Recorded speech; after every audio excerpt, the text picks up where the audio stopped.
नमस्कार दोस्तों, आज हम बात करेंगे बड़े पार्कों की।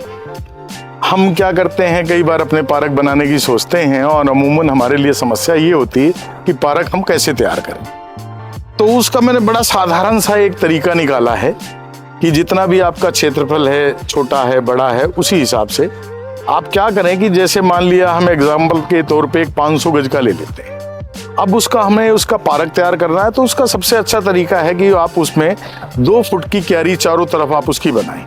2 फुट की क्यारी बनाने के बाद आप उसमें सबसे बड़े पेड़ जो भी आपकी चुनिंदा जो सबसे आपको पसंद हो, पहले आप उनको 8 से 10 फुट की दूरी पे या उससे ज़्यादा भी और कम भी कर सकते हैं, आप लगाएं।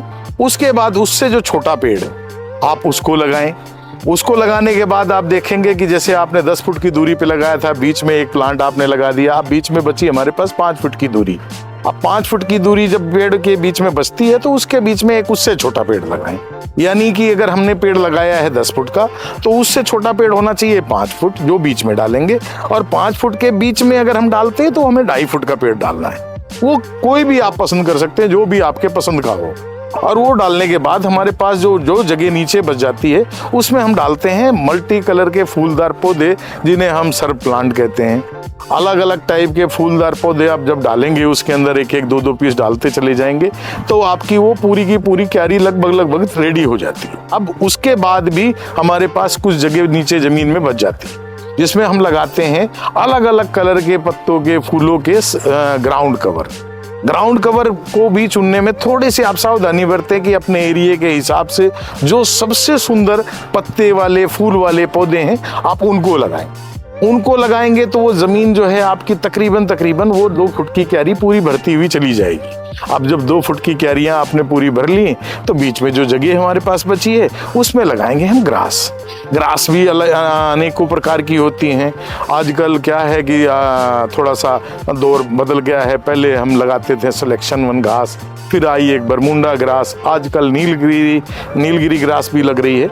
आप लगाएं, बिल्कुल लगाएं। लेकिन क्या है कि नीलगिरी ग्रास को अगर आप लगाते हैं, कोई भी चीज जो ज्यादा सुंदर होती है तो उसकी संभाल भी थोड़ी सी ज्यादा करनी पड़ती है। तो मैं ये सलाह दूंगा कि आप नीलगिरी लगाएं तो संभालें, बहुत अच्छे तरीके से संभालें। नहीं संभाल सकते तो आप लगाएं सिलेक्शन 1 लगाने का सबसे बड़ा फायदा क्या है कि अगर वो किसी कारणवश वो खराब भी हो जाती है, तो वो दोबारा से उसके एक बार आपने कटिंग वटिंग अच्छी की, खाद वगैरह डाली, तो वो दोबारा पनप के आपकी बहुत ही सुंदर दोबारा से वहां से उग के घास आ जाती है। तो इसलिए मैं सलाह दूंगा कि आप अपने पार्क को जब भी लगाएं तो सबसे पहले बड़े पेड़ लगाएं, उसके बाद उससे छोटा, फिर उसके बाद उससे छोटा, फिर आपके फूलदार पेड़, फिर उसके बाद नीचे छोटे छोटे जो हैं सीजनल भी लगा सकते हैं आप। सीजनल अगर आपको शौक है तो सीजनल का तो मजा ही अलग है। नीचे जो भी ग्राउंड की कवर जो आप लगाते हैं, उस जगह एक लाइन ग्राउंड कवर की, पीछे बैकअप वाली, और आगे घास की तरफ वाली आप फूलदार पौधे लगाएं। आपका गार्डन तैयार। इतना ही तो करना है, इससे आगे कुछ करना ही नहीं। आपका गार्डन सुंदर से सुंदर और अति सुंदर तैयार हो जाएगा। आप उसको शेप देना चाहें, कटिंग करके आप जो भी डिजाइन बनाना चाहे बना सकते हैं। यही तो आसान काम है, और आप खुद अपने हाथ से करेंगे तो आपको मजा भी बहुत आएगा, और आपका लगाव भी होगा, और आप संभाल भी उसकी खूब करेंगे। आपका पार्क लोग देख के और आपकी प्रशंसा करेंगे। यही तो हम चाहते हैं।